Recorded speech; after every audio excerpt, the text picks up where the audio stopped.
everyone. In this video, I will be showing you or discussing you about some of the revisions related to the APA 7 edition, paper formatting, or maybe citations. First is visit yung ating Scriber link in relation with APA Format 7 edition. So first, focus muna tayo sa ating paper.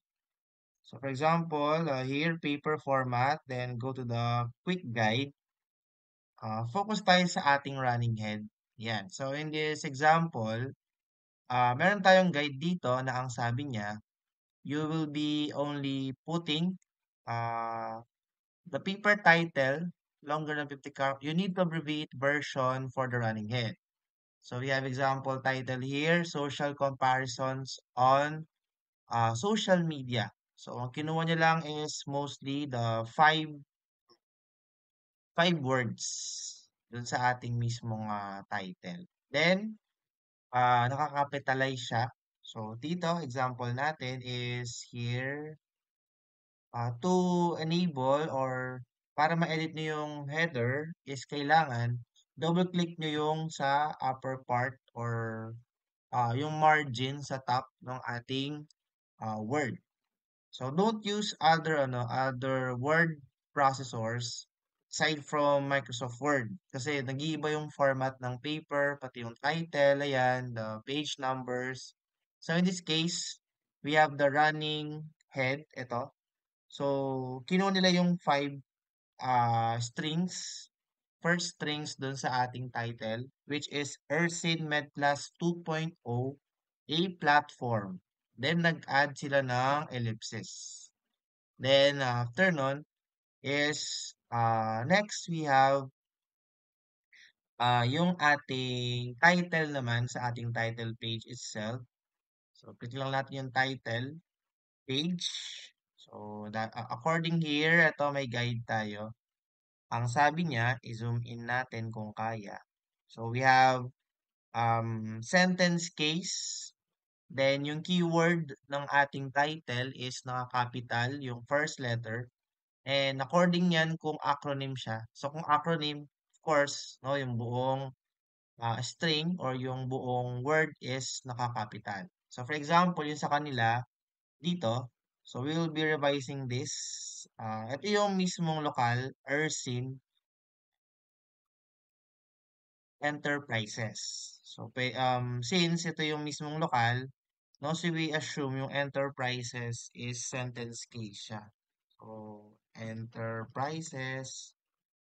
Yan. So, edit natin. And nakakapital lahat. Wait lang.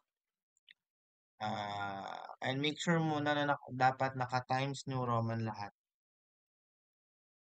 Enter ay may small letter. Ano ba to? Ano tayo?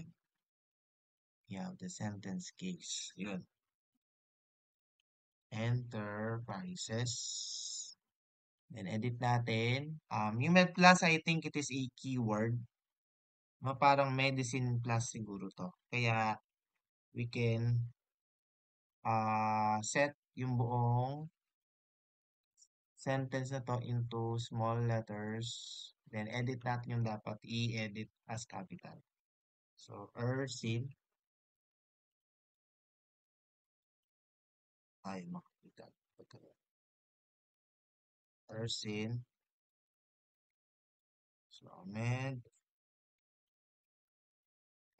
plus. Yan. 2.0.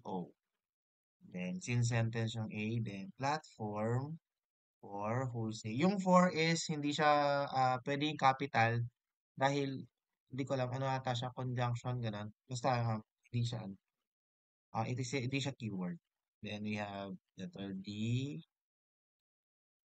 quality, ayan. So, keywords to mga to, kaya capital yung first letter nila. Yan. Then, after nun, ito yung enter, Ersin is capital. So, yan yung kanilang mismong lokal. Then we have, naka-bold dapat yung paper title. So, Control B. Yan.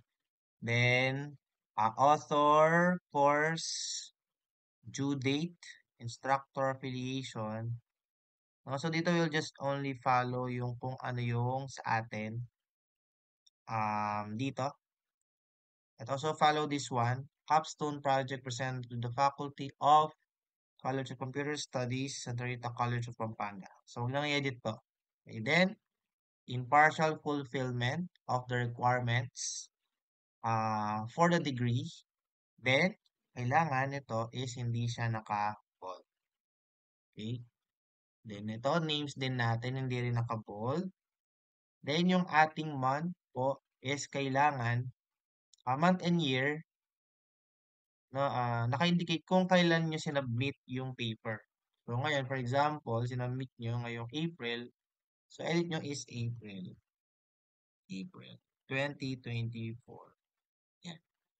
Don't forget the spacings natin. So, we have here 1, 2, 3, 4. And then we have 1, 2, 3, 4.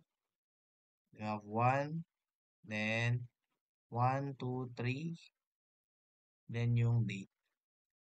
And after nun is, don't forget to, ito yung name ng school natin.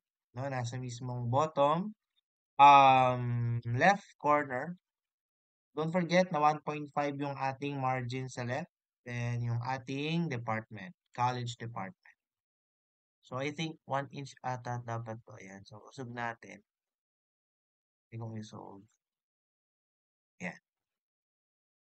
College of Computer Studies.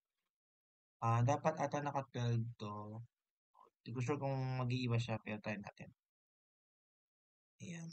So, 12 dapat yan. Then,